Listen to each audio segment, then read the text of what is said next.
300 এমপির 151 জন যদি সামনে এই নির্বাচনে কোরআন বুকে নিয়ে যেতে পারে, এটা উপরে উঠে যাবে। কি এই কথা বলে না কেন? 300 জন লাগবে না, মাত্র 151 জন অধ্যাপক মুজিবুর রহমান আমরা চাই, যারা কোরআন বুকে নিয়ে যেতে পারবে আর সংসদের প্রথম অধিবেশনে তারা বিল আনবে। মাননীয় স্পিকার, আমরা নামাজের আর যাকাতের বিল চাই। জুলুম কি? যেই জিনিস যেখানে রাখা দরকার ওইটা ওই জায়গায় না রেখে অন্য জায়গায় রাখার নাম জুলুম। এই যে মাথার এই টুপিটা থাকা দরকার মাথায়, এটা যদি কেউ পায়ের কাছে রাখে টুপির সাথে জুলুম। এই কথা বলছেন না কেন? আমার স্যান্ডেল আমি পেছনে রেখে দিয়েছি, এটা থাকার দরকার পায়ের কাছে, এটা যদি আমি মাথায় নিয়ে বসে থাকি, এটা এই স্যান্ডেলের উপরে জুলুম। কারণ যেখানে যার স্থান ওইটা ওই জায়গায় রাখা লাগবে। আল্লাহ পাক এই কোরআনকে পাঠিয়েছেন এই পৃথিবীর ময়দানে সবচাইতে উঁচু জায়গায় রাখার জন্যে। আর বাংলাদেশে সবচাইতে উঁচু জায়গা এখন সংসদ।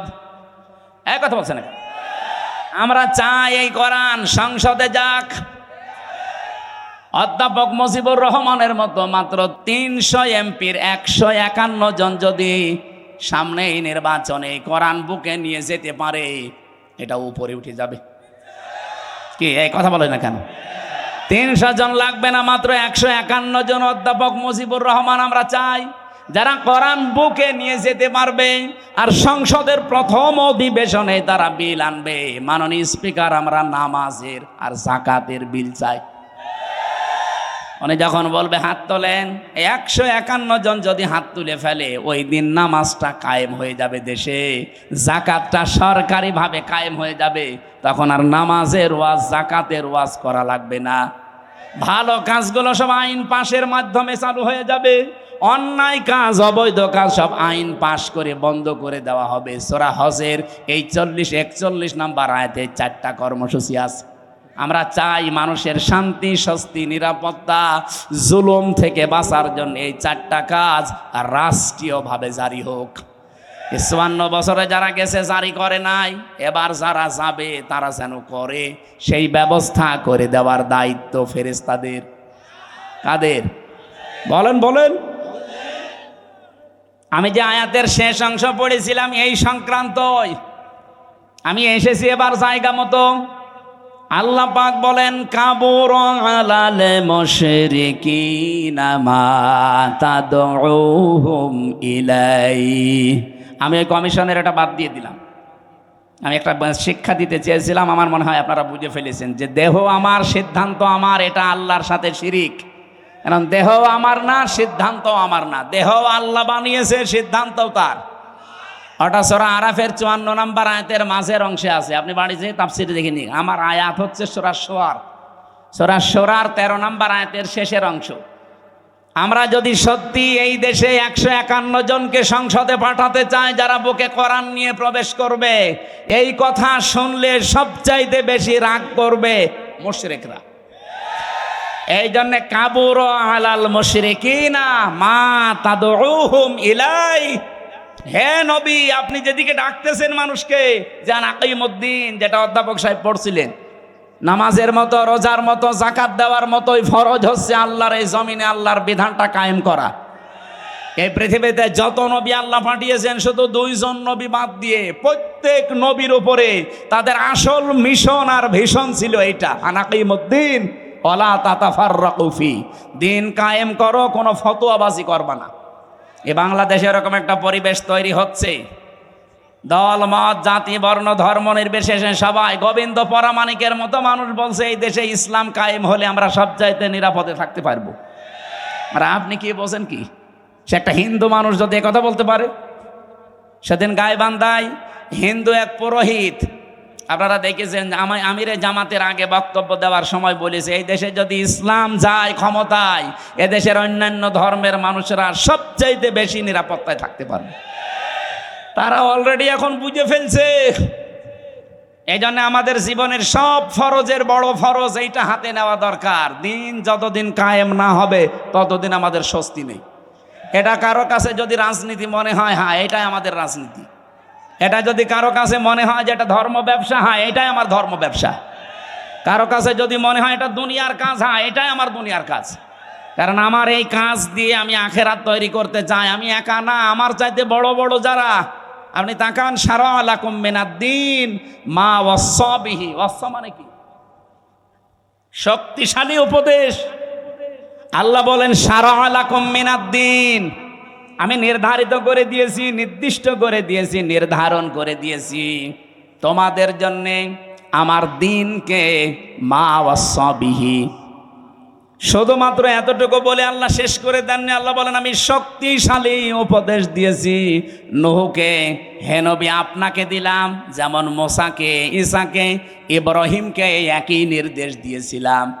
আমি আয়াতের তাফসীর পড়তে গিয়ে দেখেছি এই পৃথিবীতে যত নবীকে আল্লাহ পাঠিয়েছিলেন, এক একজন নবীর শরীয়ত ছিল আলাদা আলাদা, কিন্তু দিন ছিল এক।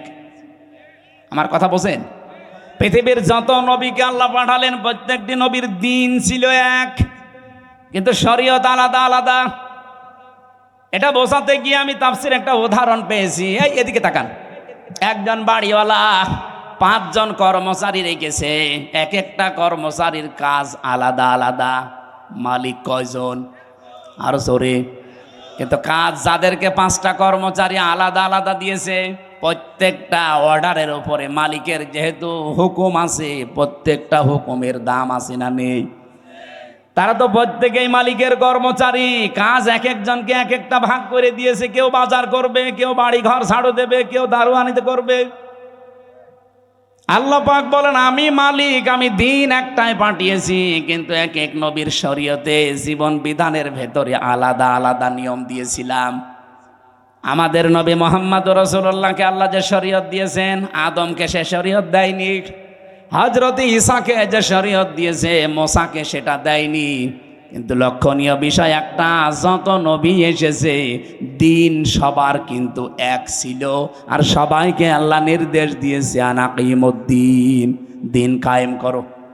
তাফসীরে আমি 2টা জিনিস এখান থেকে আরো ফলো করে পেয়েছি। এইদিকে তাকান, দিন যতদিন পর্যন্ত কায়েম না হবে তোমার ব্যক্তি, পরিবার, সমাজ, রাষ্ট্র, এলাকায়, আবার শুনেন, দিন যতদিন কায়েম না হবে তোমার এলাকায়, তোমার ব্যক্তিতে, পরিবারে, সমাজে, রাষ্ট্রে, যতদিন পূর্ণাঙ্গ দিন কায়েম করার সম্ভব হবে না, ততদিন পর্যন্ত যতটুকু দিন আছে অতটুকুই টিকিয়ে রাখার জন্য চেষ্টা করা লাগবে। না আমি বোঝাতে পারিনি, এটা একটু কঠিন। দিন এখনো বাংলাদেশে যেহেতু কোরআনের 500 আইন আছে, একটাও কায়েম নেই। আছে? হ্যাঁ, কিছু কিছু আছে হালকা। এই যে পারিবারিক আইন, যেটা বিবাহ শাদী, এটা ইসলাম দেখেই হয়। আমাদের জমি জায়গা বন্টন, এটা ইসলাম দেখেই হয়। এক কথা বলছেন এখানে, নাকি অন্য কোনো নিয়ম নীতি মেনে করি আমরা? হ্যাঁ, সে ব্যক্তিগত কিছু মানুষ আলাদা আলাদা করতে পারে, সেটা আলাদা, কিন্তু আমরা অধিকাংশ মানুষ অন্তত পারিবারিক জীবনী আইনগুলো এখনো আছে। তাহলে যতদিন পর্যন্ত পূর্ণাঙ্গ দিন এই দেশে কায়েম না হবে, ততদিন পর্যন্ত অন্তত যতটুকু দিন আছে এইটাকেই টিকিয়ে রাখার জন্য চেষ্টা করা লাগবে। এখন সেইটাও যদি হাতছাড়া হয়ে যায়, ওরা যে 318 পৃষ্ঠার রিপোর্ট দিয়েছে, পুরাটা পড়ে আমি নিজের এই ছোট মাথায় পেয়েছি প্রায় 13টা কোরআনের আয়াত ওরা পাল্টিয়ে ফেলেছি। এগুলো মানলে নাকি অবিচার হবে, বৈষম্য হবে। ইসলাম মানলে যদি বৈষম্য হয়, তাহলে কোন ধর্ম মানলে বৈষম্য দূর হবে বলেন তো দেখি? পৃথিবীর অন্যান্য ধর্মের কিতাবগুলো একটু টাচ করেন। ইহুদিদের ধর্ম আছে, খ্রিস্টানদের ধর্ম আছে, এই মুশরিকদের ধর্ম আছে, বৌদ্ধদের ধর্ম আছে। এদের ধর্মীয় গ্রন্থগুলো যতটুকু পারেন পড়েন। আমি বিশ্ববিদ্যালয়ে থাকাকালীন একটু টাচ পেয়েছিলাম, ওরা সবগুলো জায়গায় বৈষম্যের শিকার করে আছে। ওদের মেয়েদেরকে বিবাহের সময় যা দিয়ে দেয় ওইটাই শেষ, অথচ বিবাহের সময় মেয়েদের বাড়িতে, এদিকে তাকান, বিবাহের সময় মেয়ের বাড়িতে মেয়ের বাবার কাছ থেকে ছেলে পক্ষের লোক যদি একটা পানও তার সন্তুষ্টি ছাড়া খায়, এইটাও পায়খানা খাওয়ার মতো হারাম। যেটা আমরা এই যে বরযাত্রী বলে চালিয়ে দেই, কোথায় পেয়েছেন ভণ্ডামি? এটা হিন্দুদের থেকে এসেছে এই বরযাত্রীর নিয়ম। মুসলমানদের বিয়েতে কোনো বরযাত্রী যাবে না, মুসলমানদের বিয়েতে হবে অলিমা। আর অলিমা কি ছেলের বাড়ি হয় না মেয়ের বাড়ি? হ্যাঁ, ছেলের বাড়ি। এলাকায় কি বরযাত্রী যাওয়ার সিস্টেম আছে? এটা বন্ধ করা লাগবে। কোন বাড়িতে এখন আর বরযাত্রী যাওয়া যাবে না, কারণ মেয়েদের সম্মান মর্যাদা নবীজি নিজে এত বাড়িয়ে দিয়েছেন। বিশ্বনবী যতগুলো বিয়ে করেছিলেন তার চারটা মেয়ে তিনি বিয়ে দিয়েছেন, একটাকেও তিনি বরযাত্রী খাওয়াননি। উনি করেছেন নিজে অলিমা, জামাইদেরকেও করিয়েছেন অলিমা। সুতরাং আজকে থেকে তওবা করেন, আমরা বরযাত্রীর দাওয়াত পেলে আর যাব। আমার সাথে একটা ছেলে থাকে, বলছে হুজুর এই ওয়াজ আর 2 দিন পরে করবেন, আমার বিয়েটা হয়ে যাক। জায়েজ যেটা নেই, জায়েজ নেই তো জায়েজ নেই, ওইটা আমি জায়েজ করবো মানে? আজকে থেকে হারাম। এতদিন নাই না জেনে খেয়েছি, এখন আমরা আর খাবো? বরযাত্রী যাবেন? অলিমা করেন, আমি রাজি আছি, দরকার হয় 5 দিন ধরে খাওয়ান, অসুবিধা নেই। সম্মানিত মা বোনেরা, আপনাদের এই জায়গায় নারী কমিশন হাত দিয়েছে। কত সম্মান আল্লাহ কোরআনে কারিমে নবীজির হাদিসে সূক্ষ্মভাবে আল্লাহ দিয়েছেন। যদি আপনার নিজের সম্মান আপনি বুঝতেন, নিজের এই মর্যাদা ফিরে পাওয়ার জন্য আন্দোলন করতেন। 26টা আয়াতের বিরুদ্ধে ওরা মামলা দিয়েছিল, ভারতে কেস করেছিল যে এগুলো বাতিল করা লাগবে। আর এরা অলরেডি 13টা আয়াতে হাত দিয়েছে। এদের পেছনে কোনো রাঘব বোয়াল আছে, অথবা এরা মানসিক বিকারগ্রস্ত, মেয়াদ উত্তীর্ণ গাঁজা খেয়ে ফেলিস। মেয়াদালা গাঁজা খেলেও তো মানুষ, আমি তো দেখি লালনের মাজারে পুলিশে পাহারা দেয়, মেয়াদালা গাঁজা খাইতে, এই জন্য ওরা চুপচাপ থাকে। আর এরা মেয়াদ উত্তীর্ণ গাঁজা খেয়েছে। এই মানুষগুলো বিবেক বহির্ভূত কাজ করার কারণে আল্লাহ এমন কিছু চাপিয়ে দিয়েছে যেটা এখন কন্ট্রোলের বাইরে। আমি 318 পৃষ্ঠা পড়লাম এই 3 দিনে। এই যে নারী কমিশন যেটা জমা দিয়েছে, এর ভেতরে প্রায় কোরআনের 13টা আয়াতের ওরা ভুল ধরিস। আরে 13টা আয়াত কেন, 13টা অক্ষরও তো বাদ দেওয়া কোরআন থেকে সম্ভব না। এই কথা বলেন না কেন? 26টা আয়াতের বিরুদ্ধে ওরা মামলা দিয়েছিল, ভারতে কেস করেছিল যে এগুলো বাতিল করা লাগবে। আর এরা অলরেডি 13টা আয়াতে হাত দিয়েছে। এদের পেছনে কোনো রাঘব বোয়াল আছে, অথবা এরা মানসিক বিকারগ্রস্ত, মেয়াদ উত্তীর্ণ গাঁজা খেয়ে ফেলিস। মেয়াদালা গাঁজা খেলেও তো মানুষ, আমি তো দেখি লালনের মাজারে পুলিশে পাহারা দেয়, মেয়াদালা গাঁজা খাইতে, এই জন্য ওরা চুপচাপ থাকে। আর এরা মেয়াদ উত্তীর্ণ গাঁজা খেয়েছে, এই জন্য এমন এমন কথা দিয়েছে। মানে পড়ার পরে আমার আশ্চর্য লাগছে, এরা কি বাইরে থাকার মতো সুস্থ মানুষ? এদের তো পাবনায় পাঠানো দরকার। ওরা লিখেছে যে স্বামী স্ত্রীর যে মিলন, এই মিলনে যদি স্ত্রী রাজি না থাকে, স্বামী যদি সহবাস করে জোর করে, তাহলে তার বিরুদ্ধে ধর্ষণের মামলা দেওয়া হবে। ধর্ষণের মামলা যদি দেয়, রায় হবে কি? ফাঁসি। কথা বলছেন এখানে যে একজন বিচারপতি আন্দাজে ফাঁসি দেবে, সাক্ষী লাগবে না। আর স্বামী স্ত্রীর বিষয়টা তারা 2 জন ছাড়া কেউ জানে। এখন ওখানে তো আমার মনে হয় ইউটিউবারদের দিয়ে রাখা লাগবে যে দেখ কি এরা কি খেয়ে কথা বলে, আমি বুঝি না। অথচ এটা পড়া কোরআন শরীফের একেবারে মানে টাটকা বিরোধী কথা। সূরা নূরে কি নেশার ভেতরে আছে স্বামী স্ত্রীর যে ব্যবহারের নিয়ম নীতি, অথচ পুরা তারা পাল্টাতে চায়। 2 নম্বরে তারা লিখেছে যে দেহ আমার, সিদ্ধান্ত আমার। এটা কোরআনে কারিমের প্রায় 8টা আয়াতের বিরুদ্ধে। আমি নিজে যতটুকু পড়েছি, আলা লাহুল খালকু ওয়াল আমরু ইনিল হুকমু ইল্লা লিল্লাহ, এরকম 8টা আয়াত সরাসরি কোরআনের বিরুদ্ধে ওরা কলম ধরেছে। ওরা বলতে চায় দেহ আমার, সিদ্ধান্ত আমার। আর আল্লাহ বলেন এ সৃষ্টি আমার, সিদ্ধান্ত আমার। দেহ আপনার, আপনাকে কে বলেছে? আপনি দেহের মালিক।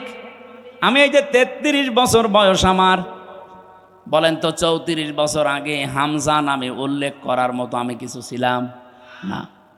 92 সালে আমি জন্ম নিয়েছি, অথচ 91 সালেও হামজা নামে আমি এখানে বসার যোগ্যতা রাখতাম না।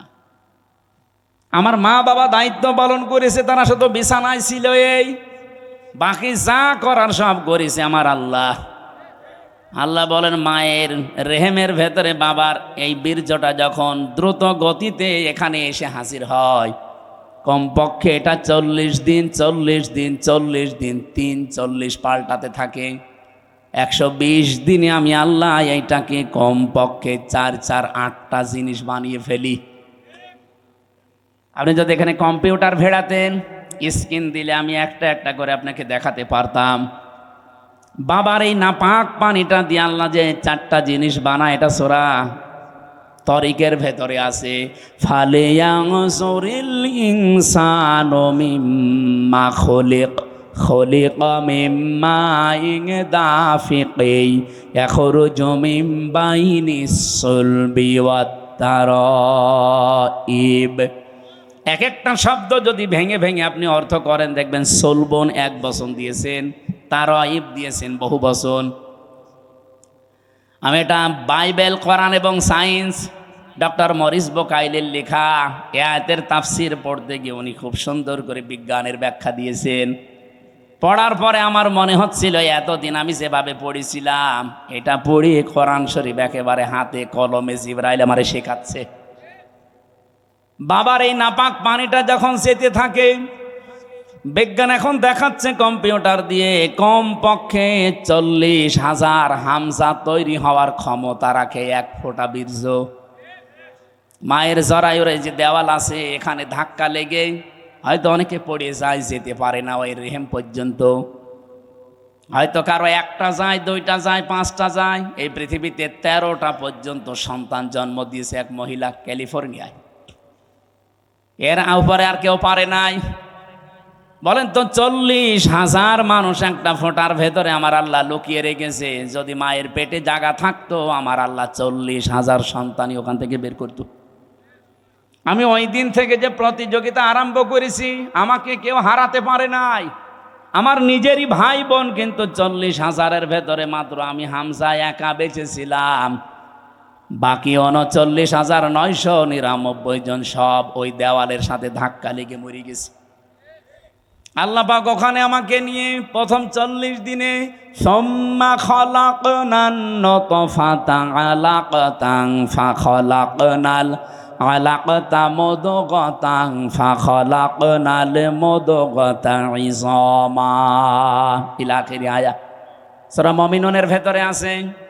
আল্লাহ পাক বলেন, আমি নিজে ওইটা দিয়ে 4টা জিনিস বানাই: চুল, রগ, হাড় আর পর্দা। আর মায়ের রেহেমের যে কারারিম মাকিন বলা হয়, যেখানে হাতের স্পর্শ লাগে না, এই জায়গায় একটা থলি আছে, নাপাক পানির থলি। এইটা দিয়ে আমি আল্লাহ 4টা জিনিস বানাই: রক্ত, গোশত, চর্বি আর চামড়া। 4-8টা জিনিস এক হয় 120 দিনের ভেতরে। তখন আমি আল্লাহ নিজের পক্ষ থেকে কমপক্ষে 5টা জিনিস আমার বান্দার জন্য দান করি। ওয়াজআলা লাকুমুস সামআ ওয়াল আবসারা ওয়াল আফইদা ইলা আখিরি আয়াত। এই তথ্যটা আছে সূরা নাহালের ভেতরে 14 নম্বর পারা, 14 নম্বর পৃষ্ঠা, 13 নম্বর লাইনের 78 নম্বর আয়াতের মাঝের অংশে আছে। আল্লাহ বলেন, শ্রবণ শক্তি, দর্শন শক্তি, বাক শক্তি, আকেল শক্তি আর ঘ্রাণ শক্তি, এই 5টা আমি আল্লাহ আমার রব নামের কারণে তোরে ভিক্ষা দিয়েছি। যদি একটা কম দিতাম, দুনিয়ায় তুই আসতিস, কিন্তু পূর্ণাঙ্গ হয়ে না, অপূর্ণাঙ্গ হয়ে। বলেন তো, রব নামের কারণে যে 5টা জিনিস আল্লাহ দয়া করে আমারে দিলেন, যদি দর্শন শক্তি না দিত, তাহলে আমি আসতাম কিন্তু কানা হয়ে। অনেক কানা মানুষ আসে না? বলেন বলেন। আল্লাহ পাক যদি বাক শক্তি না দিত, কথা বলা, তাহলে আমি আসতাম কিন্তু বোবা হয়ে। আমাকে যদি আল্লাহ শ্রবণ শক্তি না দিত, আমি আসতাম কিন্তু কালা হয়ে। যদি আকেল শক্তিটা না দিত, আসতাম কিন্তু পাগল হয়ে। অনেক পাগল আসে না? তখন আমাকে স্বাভাবিকভাবে স্টেজে ওঠা দূরের কথা, প্রধান অতিথি, বিশেষ অতিথি, ওসি সাহেব দূরের কথা, মানুষ বলতো নাম, এখান থেকে কানা, পাগল। স্টেজের ধারে পাশেও পাগল কানারে আসতে দিত। একটুখানি এই জায়গায় নিজেকে নিয়ে ভাবেন আল্লাহ কি দয়া আপনার উপরে করলেন। এই জন্য মানুষের ওই দুর্বল জায়গায় আল্লাহ পুরা কোরআনে যেখানেই উনি ইঙ্গিত দিয়েছেন এমন শব্দ ব্যবহার করেছেন যেটা আল্লাহরও বিশ্বাস হতে চায় না। সূরা বাকারার ২৭ নম্বর আয়াতে দেখবেন, ২৮ নম্বর আয়াত আল্লাহ রাব্বুল আলামিন বলেন, কাইফা তাকফুরুনা বিল্লাহি ওয়া কুনতুম আমওয়াতান ফাআহইয়াকুম সুম্মা ইউমীতুকুম সুম্মা ইউহয়ীকুম সুম্মা ইলাইহি তুরজাউন। মানুষ আমার সাথে নাফরমানি করে কি করে? আমার বিধান মানতে চায় না, ও এত সাহস পায় কি করে? এই জন্য আল্লাহ শব্দ শুরু করার আগে কাইফা দিয়েছেন। এখানে যারা আরবি গ্রামার বোঝে, যারা বালাগাত মানতে পড়ায় ওদের জিজ্ঞাসা করেন কাইফা শব্দটা কমপক্ষে ২৯টা অর্থে ব্যবহার হয়। আমি সামারাইজ করে ১৯টা অর্থে পেয়েছি। এর ভেতরে ১৩ নাম্বার একটা কায়দা বালাগাত মান থেকে আছে।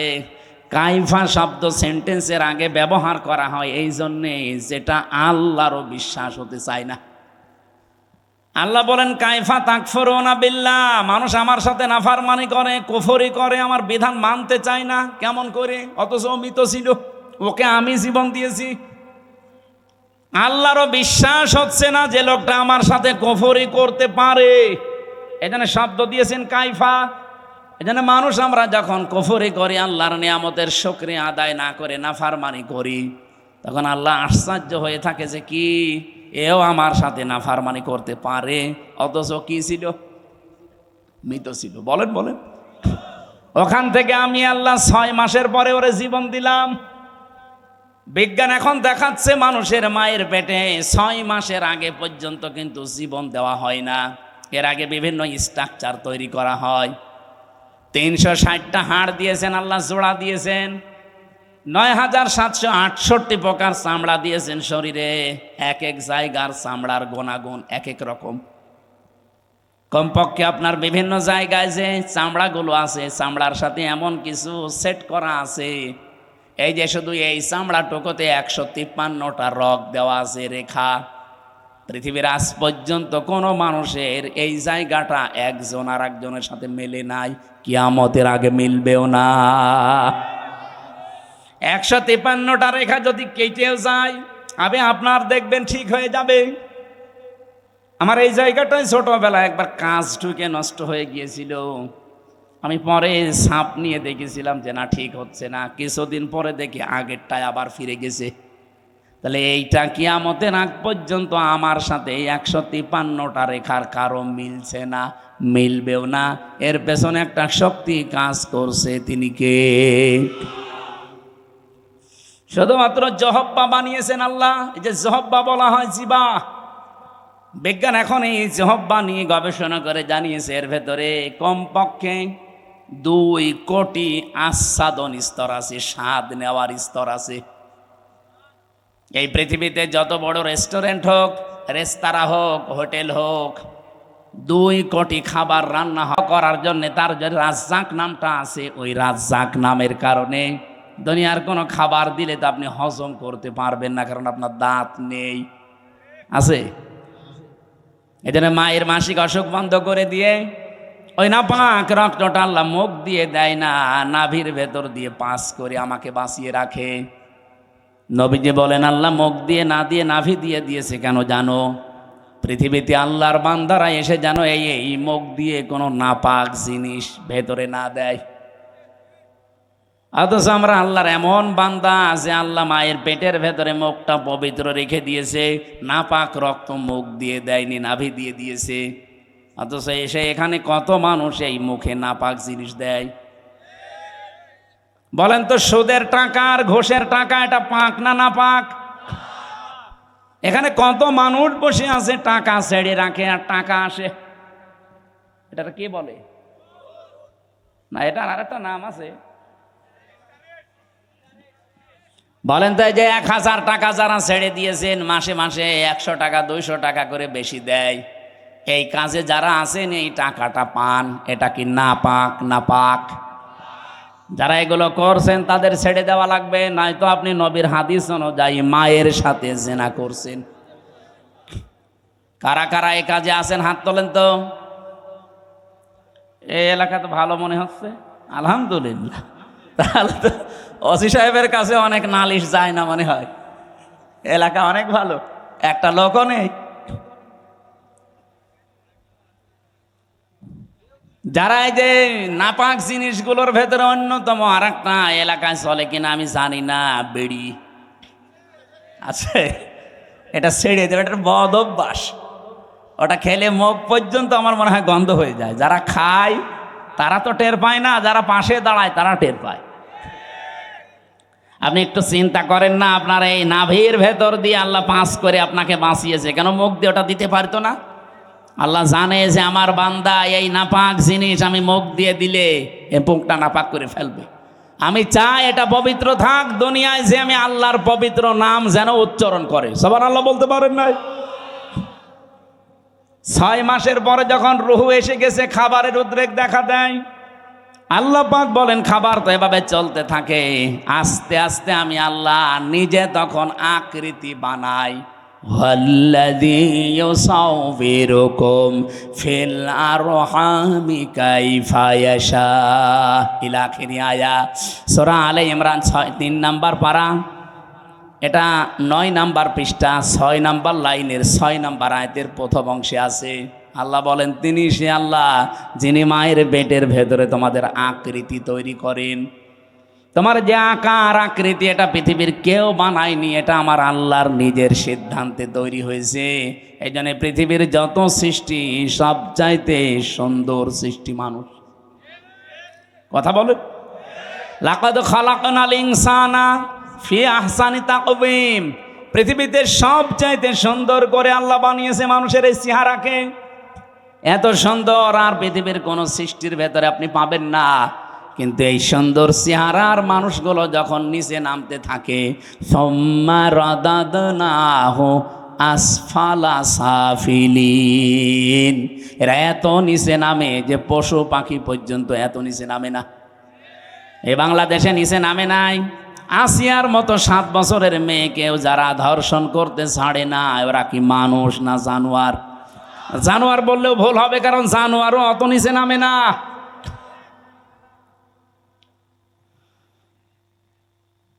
কোরআনে কারিমের সূরা এটা বানি ইসরাইলের ৭০ নম্বর আয়াতের প্রথম অংশে আছে, 15 নম্বর পারা 8 নম্বর পৃষ্ঠার প্রথম নাম্বার লাইনে আছে। এটা আমি শিক্ষা দেওয়ার জন্য বলছি। ওয়ালাকাদ কাররামনা বানি আদম, আল্লাহ পাক বলেন বনি আদম সন্তানকে আমি আল্লাহ সম্মানিত করেছি। কে? আরো জোরে। বনি আদম সন্তান হলেই হবে, সে কোন ধর্ম মানে ওটা তার ব্যাপার, কিন্তু বনি আদম সন্তানকে আমি সম্মান দিয়েছি। আল্লাহ এখানে বলেন না যে আমি মুসলমান সন্তানকে সম্মান দিয়েছি, না। বনি আদম সন্তান যারা মানুষ পদবাচ্চা বিবেচিত যারা, তাদের সম্মান দিয়েছে কে? কিন্তু দুঃখজনক হলেও সত্য, এই বাংলাদেশে এই সম্মানিত সৃষ্টি মানুষের সম্মান নিয়ে সবচাইতে বেশি সিনিমিনি খেলা হয়েছে। 54 বছর তো বটেই, 15.5 বছর আরো বেশি। আমরা চাই আগামীতে এই সম্মানিত সৃষ্টি আল্লাহ যাদের সম্মান দিলেন, এই বনি আদম সন্তানের সম্মান নিয়ে কেউ যেন সিনিমিনি খেলতে না পারে। আমার কথার অর্থ আপনি বুঝেছেন? আপনি না বুঝলেও এরা বুঝেছে। আগামীতে কেউ যেন এদের সম্মান নিয়ে সিনিমিনি খেলতে না পারে, সেই ব্যবস্থা করা লাগবে। যারা এই ব্যবস্থা ভেঙে দিয়েছিলেন ওইটা আবার জোড়াতালি দেওয়া লাগবে। আল্লাহর কথা তো অনেক ওজন, আপনি টের পাননি, আমি অনেক ভেতরে চলে গেছি। এই সম্মানিত সৃষ্টির সম্মান আমরা চাই, এদের শান্তি স্বস্তি নিরাপত্তা কল্যাণ আমার আল্লাহর পক্ষ থেকে। যে মানুষগুলো তাদের ঈমানের সাথে শিরিক এবং জুলুম মিশ্রণ করবে না, তাদের জন্যে আমাদেরও ঘাম ঝরে। এটা না করে যদি ওনারা, এই যে 1 লক্ষ যৌনকর্মী আছে সারা বাংলাদেশ মিলে, সরকারি জরিপ, এই 1 লক্ষ মানুষকে, ওই মানুষগুলো সরকারিভাবে যারা টাকা বিভিন্ন জায়গায় ব্যাংকে পড়ে থাকে, ছাতা পড়ে যায়, কেউ জানে না, ওই টাকাগুলো নিয়ে নেন, জাকাতের মাধ্যমে হোক, এককালীন দানের মাধ্যমে হোক, জোর করেই নেন, দরকার টাকা পড়ে থাকবে কেন? কাইলা এখন আদৌলাতাম বাইনাল আগনিয়াই মিনকুম, আল্লাহ বলেন আমি চাই না এক জায়গায় অর্থ সম্পদ টাকা পয়সা জমা হয়ে থাক, এটা ছড়িয়ে যাক, এটা কাজে লাগুক।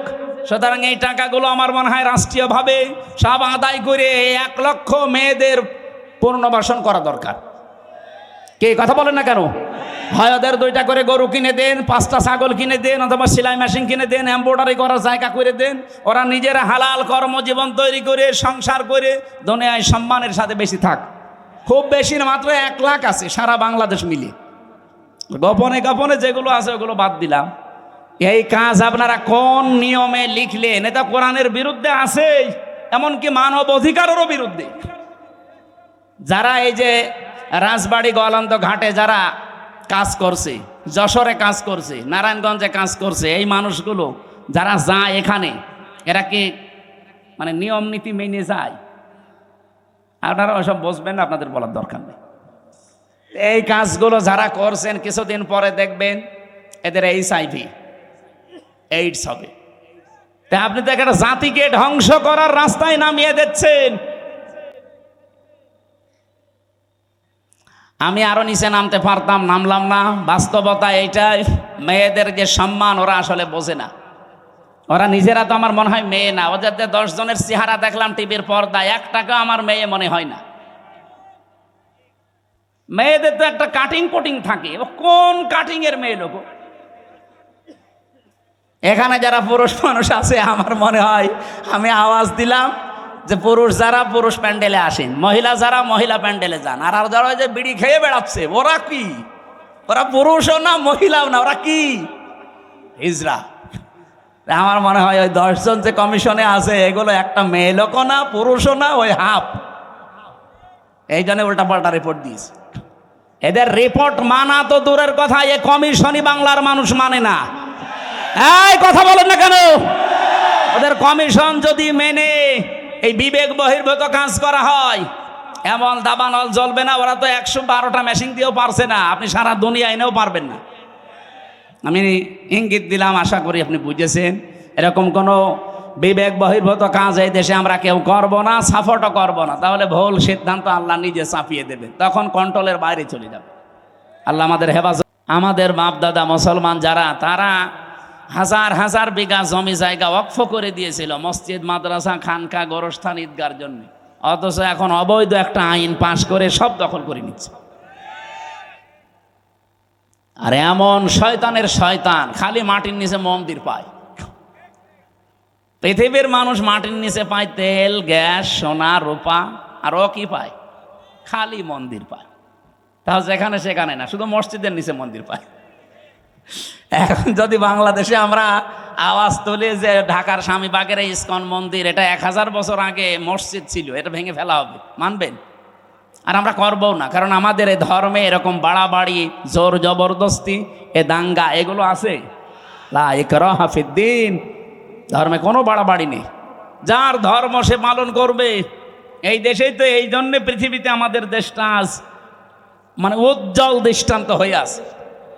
এই 54 বছরে আমরা আরো উপরে থাকতাম যদি প্রতিবেশী না থাকতো। আমাদের উঠতেই দেয়নি, খালি মিথ্যা ছড়িয়েছে। মাইক্রোসফট রিপোর্ট দিয়েছে তামাম দুনিয়ার 257টা দেশ নিয়ে, যে পৃথিবীতে সবচাইতে বেশি মিথ্যা তথ্য পরিবেশন করে ইন্ডিয়া। ওরা আল্লাহর একটা একটা করে ঘর সব ভেঙে ফেললো। কতগুলো ঘর ভেঙেছে দেখেছেন? আজকেও একটা ঘর ভেঙেছে।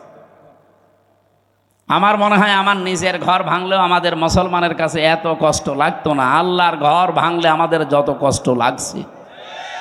এই লোকটা বিবেক বহির্ভূত কাজ করছে।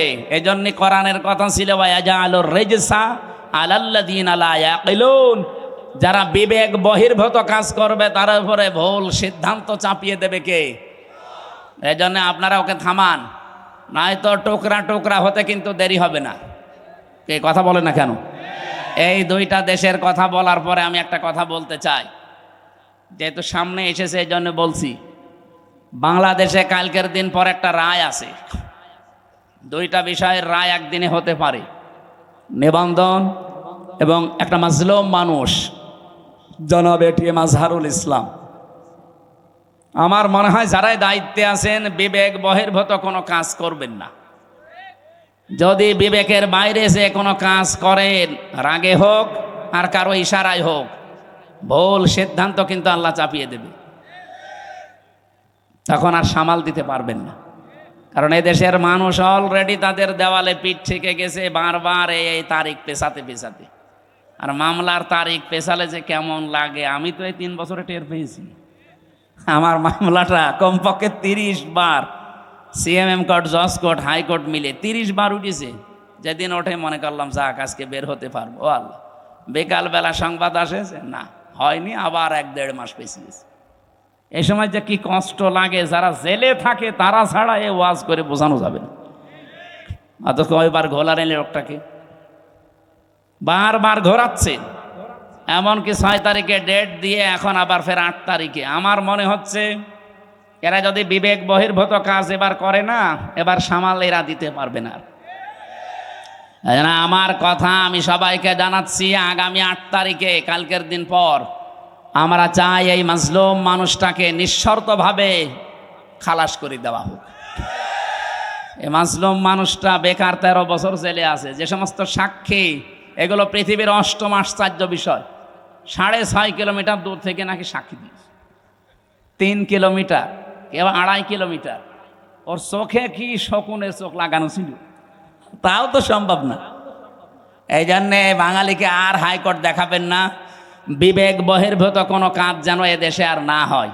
প্রশাসনের এ থানার অফিসার ইনচার্জ, আমাদের অভিভাবক, শ্রদ্ধাভাজন ব্যক্তিত্ব আমাদের বড় ভাই জনাব আফজাল হোসাইন, এ থানাতে আরও যারা দায়িত্বশীল আছেন, প্রশাসনের অন্যান্য যে ভাইরা এসেছেন আজকে মাহফিলে, ওয়েলকাম জানাচ্ছি কোরআনের অনুষ্ঠানে। বিশ্বনবী জানিয়েছেন 2টা চোখ জাহান্নামে যাবে না, তার ভেতরে 1 নম্বরে ওনারা যারা জনগণের জানমাল ইজ্জত আবরু হেফাজতের জন্য রাত জেগে পাহারা দেয়।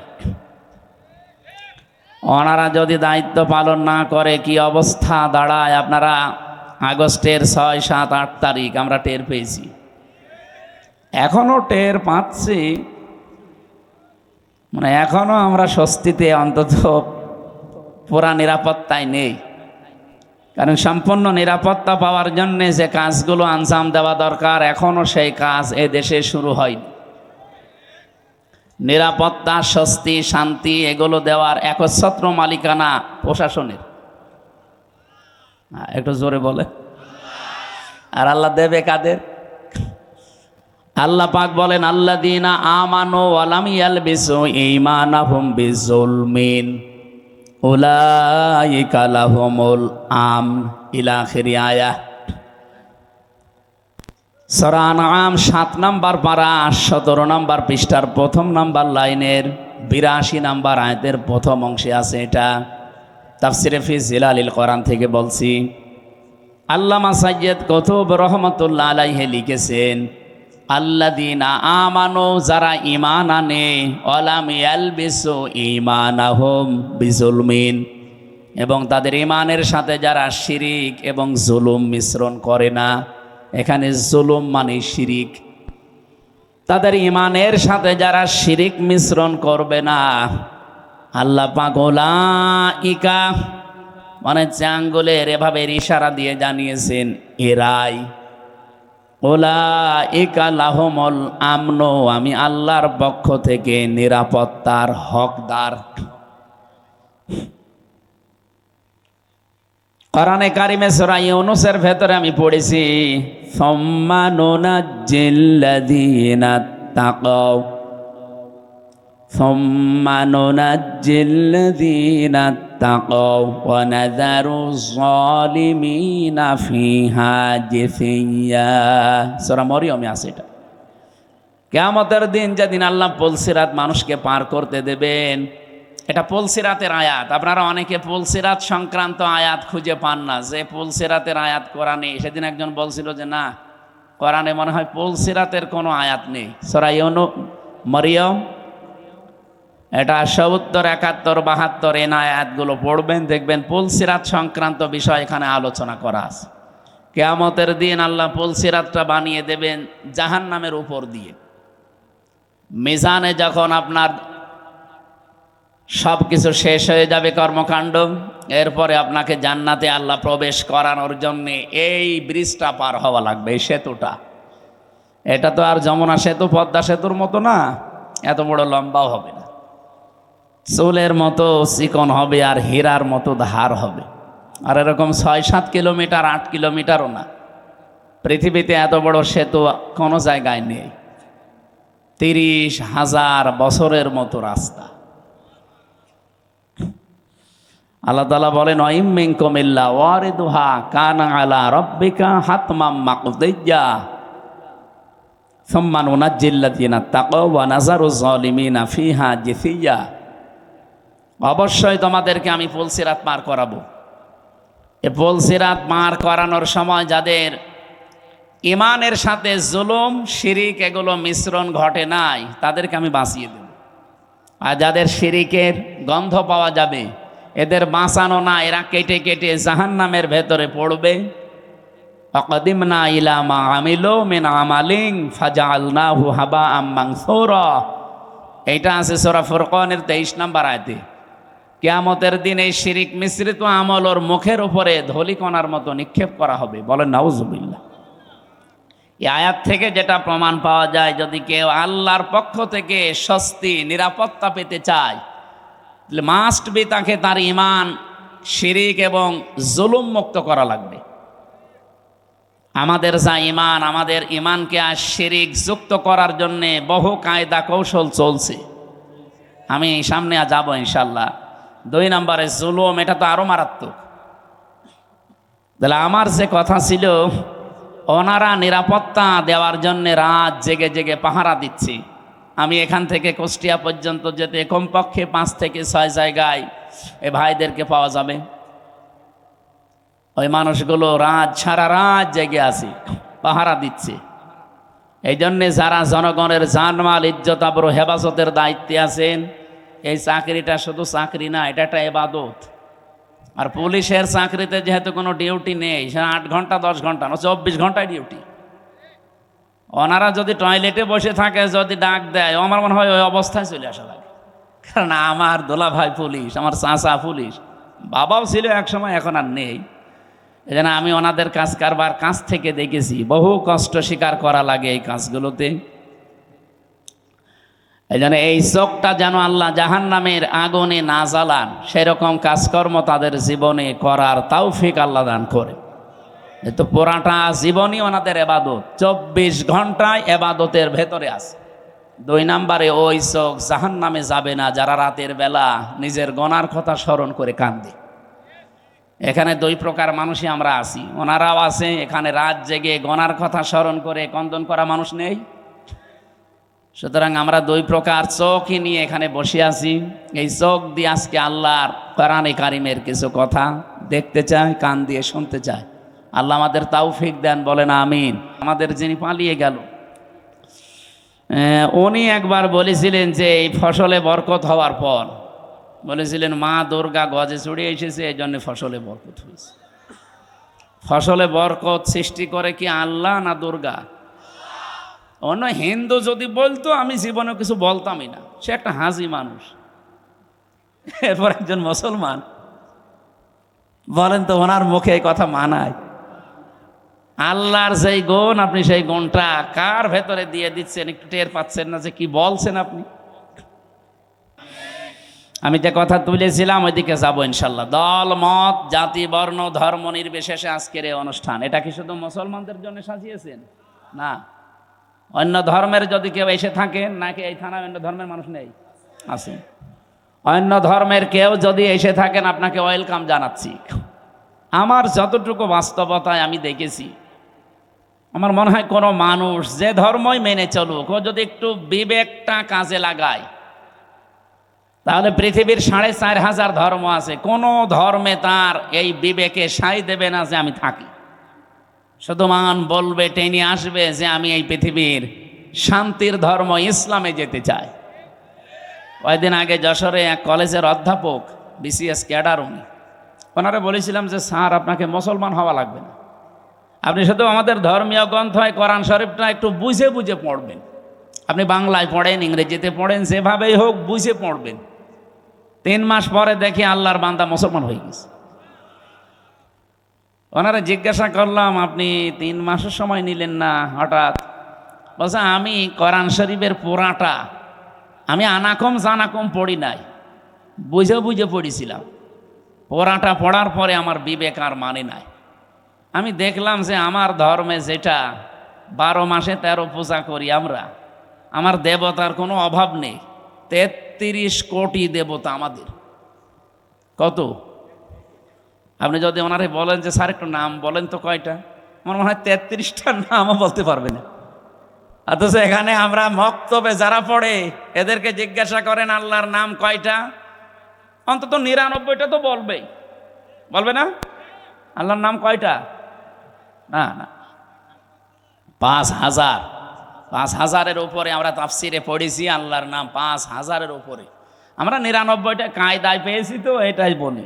এইটাও অন্তত যারা মক্তবে 1-1.5 বছর 2 বছর পড়ে ওদের একেবারে ঠোঁটস্থ থাকে, মুখস্থ না, ঠোঁটের আগায়। আর মক্তবে যারা শুরু করে তাদেরকে এই নামের গুণাগুণগুলো শিক্ষা দেওয়া হয়, যে রব মানে সৃষ্টিকর্তা, রব মানে প্রতিপালক, রব মানে আইনদাতা, রব মানে অভিভাবক, রব মানে উকিল। 19টা অর্থ কমপক্ষে শেখানো হয়। যারা মক্তবে পড়ান তারা অবশ্যই জানেন আল্লাহর প্রত্যেকটি নামের গুণাগুণ তাকে বোঝানো হয় যে সামনে এরকম কিছু আসবে তোমার জীবনে। আল্লাহ রাব্বুল আলামিন কোরআনে কারিমে জানিয়েছেন, সিবগাতাল্লাহ ওয়া মান আহসানু মিনাল্লাহি সিবগাতা ওয়া নাহনু লাহু আবিদুন। আমার রঙে রঙিন হও, আমার চাইতে উত্তম রং পৃথিবীতে আর কারো আছে? আল্লাহর রং কি? কালো, সাদা, কি? এই যে নামগুলো নিয়েছেন, এই নামগুলোর বৈশিষ্ট্য আমাদের ভেতরে আল্লাহ দেখতে চান।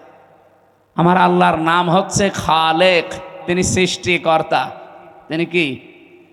বলেন বলেন। তিনি শুধুমাত্র সৃষ্টি করেন এতটুকু না, সূরা মরিয়ম কি তহার ভেতরে আছে, তিনি সৃষ্টি করার পরে ওই সৃষ্টি চলতে যা লাগে ওই পথটা তিনি শুধু দেখাতে পারেন, অন্য কেউ পারে না। যেন এখান থেকে একটা বিষয় আমরা আপনাকে এখানে রেকর্ড হচ্ছে, তো সারা দুনিয়া যাচ্ছে এখন, এটা অলরেডি লাইভ চলছে। সারা পৃথিবীর যারাই দেখেন আল্লাহকে, যারা রব সৃষ্টিকর্তা এই শব্দে বিশ্বাস করে, তাদের জীবনে এই শিরিকটা যেন না আসে যে সৃষ্টিকর্তা অন্য কেউ হতে পারে। আমাদের যিনি পালিয়ে গেল, উনি একবার বলেছিলেন যে এই ফসলে বরকত হওয়ার পর বলেছিলেন, মা দুর্গা গজে চড়ে এসেছে, এই জন্য ফসলে বরকত হয়েছে। ফসলে বরকত সৃষ্টি করে কি আল্লাহ না দুর্গা? অন্য হিন্দু যদি বলতো আমি জীবনে কিছু বলতামই না, সে একটা হাজি মানুষ। এরপর একজন মুসলমান বলেন তো ওনার মুখে এই কথা মানায়? আল্লাহর যেই গুণ, আপনি সেই গুণটা কার ভেতরে দিয়ে দিচ্ছেন, একটু টের পাচ্ছেন না যে কি বলছেন আপনি? এই জন্য শিরিক যারা করে ওই এলাকাকে আল্লাহ রাব্বুল আলামিন নিরাপত্তার বেষ্টনীর বাইরে ফেলে দেন। এই জন্য আমরা চাই আমাদের ব্যক্তি, পরিবার, সমাজ, রাষ্ট্র, আমাদের এই দেশটা নিরাপত্তা দিয়ে রাখুক চীন, ভারত, আমেরিকা, কে? আমরা আল্লাহর নিরাপত্তা চাই। যেন আল্লাহর পক্ষ থেকে যদি সত্যি আপনি নিরাপত্তার বেষ্টনীতে থাকতে চান, ঈমান যতটুকু আছে এটার ভেতরে যেন শিরিক মিশ্রণ না হয়। শিরিক কি? আল্লাহ যেটা পারে ওইটা অন্য কেউ পারে, এই বিশ্বাস করার নাম শিরিক। কি কথা বলেন? পৃথিবীতে আল্লাহ যেটা অন্তত পারে ওইটা অন্য কেউ পারে না। যদি কেউ বিশ্বাস করে না আমার এই ভগবানও পারে, এমনকি আমার এই পীর সাহেবও পারে, আপনি কিন্তু শিরিক করে ফেলেছেন। আর শিরিক করলে আপনি মুশরিক। কি বলেন?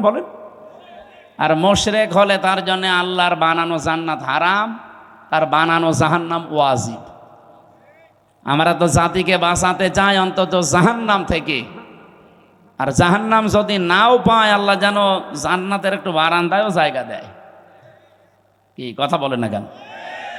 জান্নাতে এরকম একটা অনুষ্ঠান আল্লাহ নিজেই করবেন, আর নিজে থাকবেন সভাপতি, বিশ্বনবী হবেন প্রধান অতিথি। যারা জান্নাত পাবে তারা থাকবে শ্রোতা, অন্য কেউ ঢুকতে পারবে না। দাউদ আলাইহিস সালাম নিজের কণ্ঠ দিয়ে সূরা তাহা তেলাওয়াত করে অনুষ্ঠান উদ্বোধন করবেন। আমাদের নবী সূরা রহমান থেকে তেলাওয়াত করবেন। আর মহান রব্বুল ইজ্জাত ওয়াল জালাল নিজের কণ্ঠ দিয়ে সূরা ইয়াসিন তেলাওয়াত করে তার ওই জান্নাতি শ্রোতাদেরকে শোনাবেন। খামসিনা আলফা সানাহ মিম্মা তাউদ্দুন, আমরা 1 2 3 করে যেভাবে গণনা করি, জান্নাতে আল্লাহর কুদরতের কণ্ঠে এক একটা আয়াত শুনতে সময় লাগবে 50,000 বছর। জান্নাতের যত নিয়ামত আছে মানুষ ভুলেই যাবে। আমাদের কপালে আছে কিনা আমরা জানি না, তবে আমরা আশা করতে পারি আল্লাহ যেন ওই ময়দানে আমাদের শ্রোতা হিসাবে একটু জায়গা করে দেন। বলেন বলেন আমিন। হ্যাঁ দেবে। আপনার জীবনে এমন কোনো কাজ যদি থাকে যেটা আল্লাহ ছাড়া আর আপনি ছাড়া আর কেউ জানে না, আল্লাকা সিররুন ইনদাল্লাহ বাইনাকা আনতা ওয়া বাইনাল্লাহ, আল্লাকা সাদাকাতুন তাখফা লা ইয়ালামুহা ইল্লাল্লাহ। কবি বলছে এমন কোনো কিছু তোমার জীবনে আছে, সাদাকা হোক নেক কাজ হোক, যেটা আল্লাহ ছাড়া আর তুমি ছাড়া কেউ জানে না। এরকম গোপন কিছু কাজ করে রাখবে। আমি এক ওসি সাহেবকে পড়াতাম বিশ্ববিদ্যালয়ে যখন ছিলাম, ওই 10 সালে। উনি আমার মাঝে মাঝে এই প্রশ্নটা করতেন যে দুনিয়ায় এমন কিছু গোপন কাজ করব কেউ জানে না, কিয়ামতের দিন যেন এটা নেওয়া যায় মালিকের কাছ থেকে। ওই দিন থেকে আমি এই কবিতাটা মুখস্থ করেছিলাম, এখনো পর্যন্ত নাড়া দেয় আমার অন্তরে। কথাটা অনেক দামি কথা না? আপনি গোপনে এমন কিছু করে রাখবেন যেন অন্য কেউ জানে না। ওই যে পাহাড়ের যে 3 যুবকের ঘটনা আমরা শুনি, তাদেরকে আল্লাহ মুক্ত করেছিলেন তাদের গোপন এই নেক কাজের কারণে। তারা 3 জনেই গোপনে আল্লাহকে খুশি করার জন্য এমন এমন নেক কাজ করেছিলেন যেটা আর কেউ জানতো না। আল্লাহ রাব্বুল আলামিন ওই 3টা নেক কাজের ওসিলা দিয়ে তারা এই গোপন কাজের যেই দোয়া করেছেন, এত বড় বিশাল বিপদ যেখানে মরণ ছাড়া উপায় ছিল না, ওই বিপদ আল্লাহ কাটিয়েছেন, কালো মেঘ দূর করে দিয়ে তাদেরকে আল্লাহ বাঁচিয়ে দিয়েছেন। এই জন্য এমন এমন কাজ জীবনে করে রাখবেন। এই যে যারা সেজদা দেন, রাতের বেলা উঠে একটু নিরিবিলি, পৃথিবীর সব ঘুমিয়ে গেছে, এমন একটা সেজদা লাগাবেন, অন্তত এক সেজদায় যেন 1 ঘন্টা কেটে যায়। আমি জেলখানায় থাকতে এই 3টা বছর বহু সেজদা এমন পেয়েছি, মানুষকে নিচেও দিয়েছে, মজাও লাগে একটা আলাদা। আপনি 45 মিনিট 1 ঘন্টা সেজদায় পড়ে থাকেন, কিছু বলাও লাগবে না, শুধু এমনি পড়ে থাকবেন, মনে হবে আল্লাহর কুদরতি পাই আমি পড়ে আছি। একটা আলাদা অনির্বচন সুখ আপনাকে আল্লাহ দান করবে, যেটা কিনতে পাওয়া যায় না। আল্লাহ আমাদের জীবনে এরকম কিছু গোপন নেকির কাজ করার তৌফিক দেন। বলেন আমিন। আমার ভাইরা, আমার যে কথা তোলার ছিল আমি তুলেছি। আমাদের ঈমান আমরা শিরিক মুক্ত করতে চাই। নিরাপত্তা দেওয়ার একচ্ছত্র মালিকানা আমার আল্লাহর। পৃথিবীর কারো নিরাপত্তা নিয়ে মানুষ স্বস্তি শান্তিতে থাকতে পারে না যতক্ষণ আল্লাহ নিরাপত্তা না দেয়। কি কথা বলেন? কত মানুষ তো নিরাপত্তা দেওয়ার জন্য এগিয়ে আসতেছে না। বাংলার মানুষেরা যতদিন পর্যন্ত আল্লাহর এই নিরাপত্তা আপনি না পাবেন, বাইরের যত বড় উন্নত রাষ্ট্র নিরাপত্তা দিয়ে তাদের নিরাপত্তারই তারা গ্যারান্টি দিতে পারছে না। আজকে ইসরায়েলে দেখেছেন, আজকে 12:30টার সময় কি ভূমিকম্প। অলরেডি একদিকে দাবানল জ্বলছে, আর একদিকে ভূমিকম্প।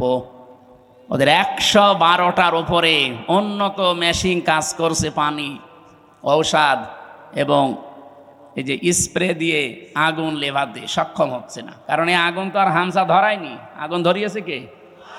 সারখার হয়ে যাচ্ছে পুড়ে। ওদের বিশ্ব রোড বন্ধ হয়ে গেছে, জেরুজালেমের রাস্তা বন্ধ হয়ে গেছে। এভাবে যদি আর সর্বোচ্চ সপ্তাহখানিক ওরা কন্ট্রোলে আনতে না পারে, পৃথিবীর মানচিত্র থেকে এই জঘন্যতম জাতি ইহুদিরা, ইসরায়েল রাষ্ট্র, এটা পৃথিবী থেকে হালাক হয়ে যাবে। এগুলো হওয়ার পেছনে আমি কোরআন থেকে একটা কারণ পেয়েছি। সূরা ইউনূস 100 নম্বর আয়াত, 11 নম্বর পারা, 19 নম্বর পৃষ্ঠা, 4 নম্বর লাইনে আছে, শেষের দিকে পাবেন। ওয়ায়াজআলুর রিজসা আলাল্লাযিনা লা ইয়াকিলুন।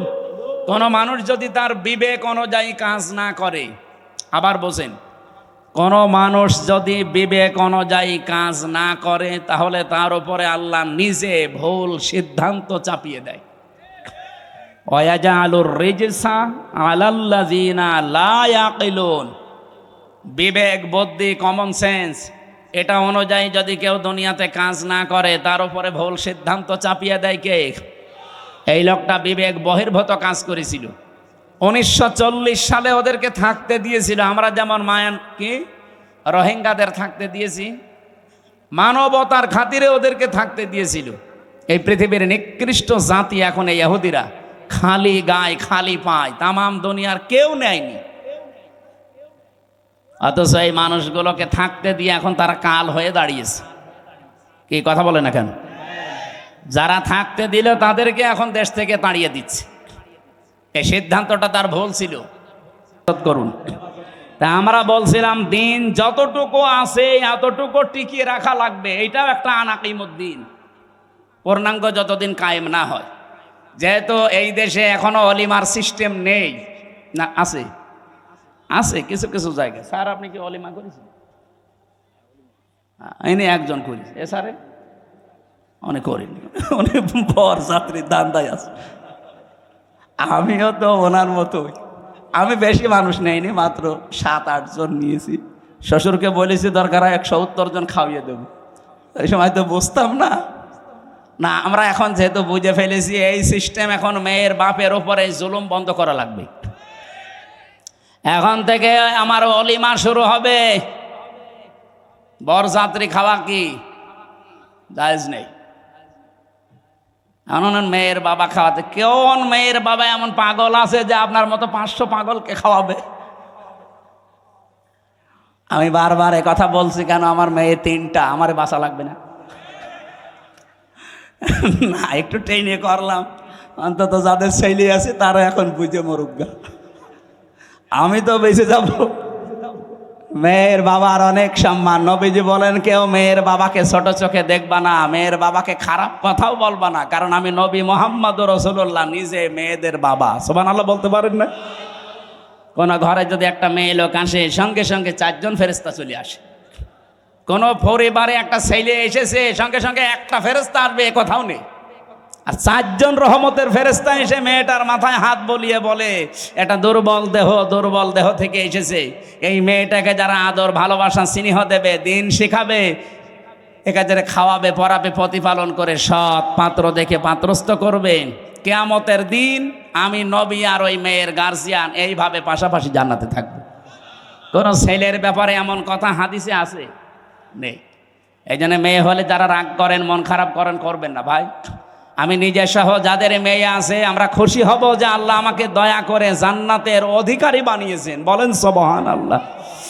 বিশ্বনবী জানিয়েছেন যার একটা মেয়ে তার একটা জান্নাত, যার 2টা মেয়ে তার 2টা জান্নাত, যার 3টা মেয়ে আল্লাহ তাকে 3টা জান্নাতের অধিকারী বানিয়ে দিয়েছেন। আল্লাহ আমাদের মেয়ে যাদেরকে দিয়েছেন এই মেয়েগুলো যেন জান্নাতে যাওয়ার মাধ্যম হয়। বলেন আমিন। কিন্তু শর্ত কয়টা? প্রথমে তাকে ভালোবাসা লাগবে, 2 নম্বরে তাকে খাবার দাবারের যে ব্যবস্থা, তার পেছনে খরচের যে ব্যবস্থা এটা করা লাগবে, 3 নম্বরে তাকে দিন শেখানো লাগবে এই পরিমাণ যতটুকু করতে পারলে সে চলতে পারে, 4 নম্বরে তাকে সৎ পাত্র দেখে পাত্রস্থ করা লাগবে।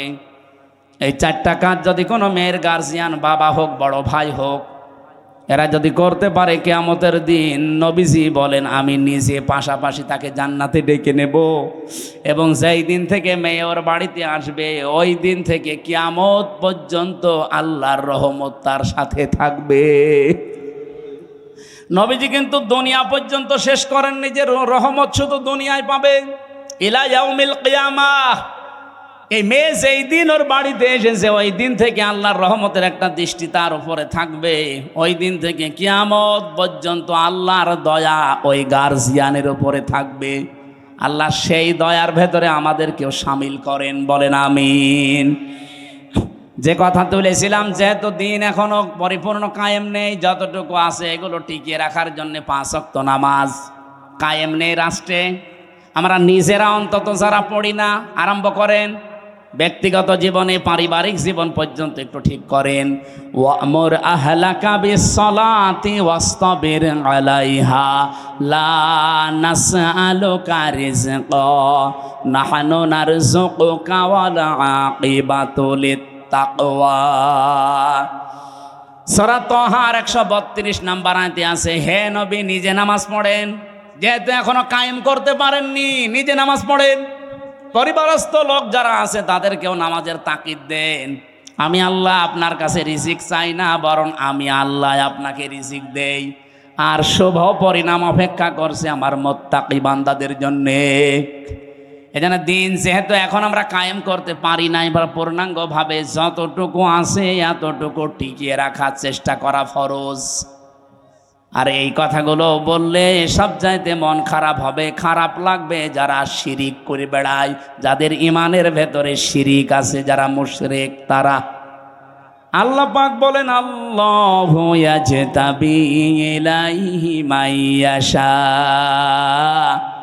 আল্লাহর দিন আল্লাহর জমিনে কায়েম করার জন্য সবাইকে আল্লাহ নির্বাচিত করবে না, আল্লাহ সবাইকে পছন্দও করবে না, সবাইকে আল্লাহ বাছাইও করবে না। ইয়াজতাবি শব্দের শাব্দিক অর্থ হচ্ছে নির্বাচিত করা, বাছাই করা, নির্ধারণ করা, পছন্দ করা। আল্লাহ শুধু পছন্দ করবে তাকে, ওয়াহদি ইলাইহি মাইয়ুনিব, যেই লোকটা আল্লাহর দিকে মন থেকে ফিরে আসতে চায়। সুতরাং আজকে থেকে আপনি আল্লাহর বিধানের দিকে মন থেকে ফিরে আসার চেষ্টা করেন, আপনাকেও আল্লাহ দিন কায়েমের কর্মী বানিয়ে দেবে ইনশাআল্লাহ। আল্লাহ আমি সহ যারা এসেছি এই জমিনে দিন কায়েমের একজন কর্মী হিসাবে দায়িত্ব পালন করা আল্লাহ যে কবুল করবেন, তাদের সাথে আমাদেরকেও যেন পছন্দ করেন, বলেন আমিন। আরো জোরে বলছি আমিন।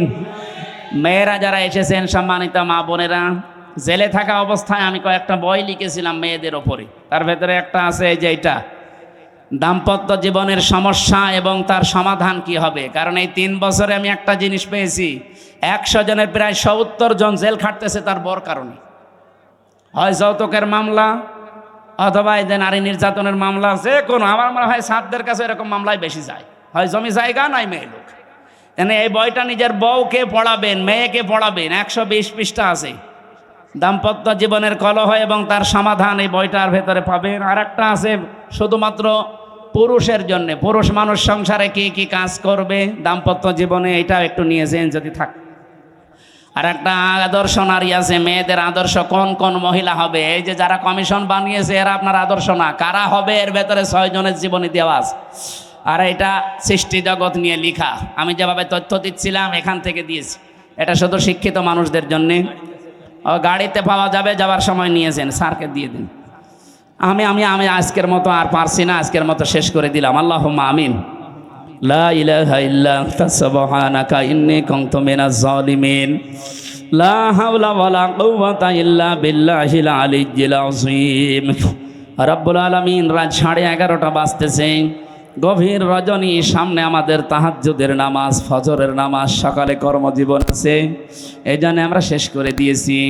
যতটুকুই বললাম আল্লাহ দুনিয়ায় আমল করার সুযোগ দাও। এ বিশাল আয়োজনে তুমি যদি খুশি হয়ে থাকো, কোরআনের এই প্রচারে সওয়াবগুলো বিশ্ব নবীর রওজায় পৌঁছিয়ে দাও। দুনিয়ার মাটির নিচে যারা ঈমান নিয়ে ঘুমিয়ে গেছে এদেরকে মাফ করে দাও। রব্বুল আলামিন, মাহফিলের সম্মানিত সভাপতি, সহসভাপতি যারা এসেছে, মাওলানা সিরাজুল ইসলাম সহ প্রত্যেককে তুমি মাফ করে দাও। মাহফিলের প্রধান অতিথি অধ্যাপক মুজিবুর রহমান, বিশেষ মেহমান অধ্যাপক আব্দুল খালেক সহ যত অতিথি এসেছে আল্লাহ, অতিথিদেরকেও তুমি অমরের মতো কবুল করো। মাহফিলে আজকে প্রশাসনের যে ভাইগুলো এসেছে, বিশেষ করে আমাদের অভিভাবক জনাব আফজাল হোসেন, এতানোর থানার সম্মানিত অফিসার ইনচার্জ সহ যত ভাইরা এসেছে, নিজেদের বাবা মা, আত্মীয় স্বজন, ভাই বোন, স্ত্রী পুত্র ছেড়ে দিয়ে বাংলার বিভিন্ন প্রান্তে যারা দায়িত্ব পালন করে জনগণের জান মাল ইজ্জত আবরু হেফাজতের জন্য, তাদের বাড়ি ঘর, স্ত্রী পুত্র সন্তানাদি আল্লাহ তুমি পাহারাদার হয়ে যাও। তাদের শরীরকে তুমি জনগণের জন্য সুস্থ রাখো। পরা দায়িত্বটাই ইবাদত হিসাবে কবুল করে নাও। যত মানুষ আমরা দূর দূরান্ত থেকে আসলাম, আমাদের যাওয়া আসায় তুমি বরকত দাও। কোরআনের এই আয়াতটা জীবনে পঙ্খানো মেনে চলার সুযোগ দান করো। মা বোনদেরকে খাদিজাতুল কুবরার মতো বানিয়ে দাও।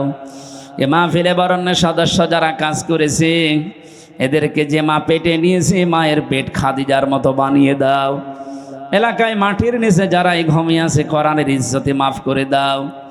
মাওলানা আব্দুল আওয়াল সহ নামনা জানা যত আলেমরা এখানে কথা বললেন, আলেমদের কাতারে তুমি কিয়ামতে শামিল করে দাও। 3টা বছর কারাগারে এবং রিমান্ডে আমি অসুস্থ হয়ে গেছি। আল্লাহ আমাকে আগের অবস্থায় ফিরিয়েছে, দিন কায়েম হয়ে গেছে, এটা দেখে মরার সুযোগ দাও। বারাকাল্লাহু লানা ওয়া লাকুম ফিল কোরআনিল আযীম। জীবনের শেষ কথা যেন এটা বলতে পারি, লা ইলাহা ইল্লাল্লাহু মুহাম্মাদুর রাসূলুল্লাহ।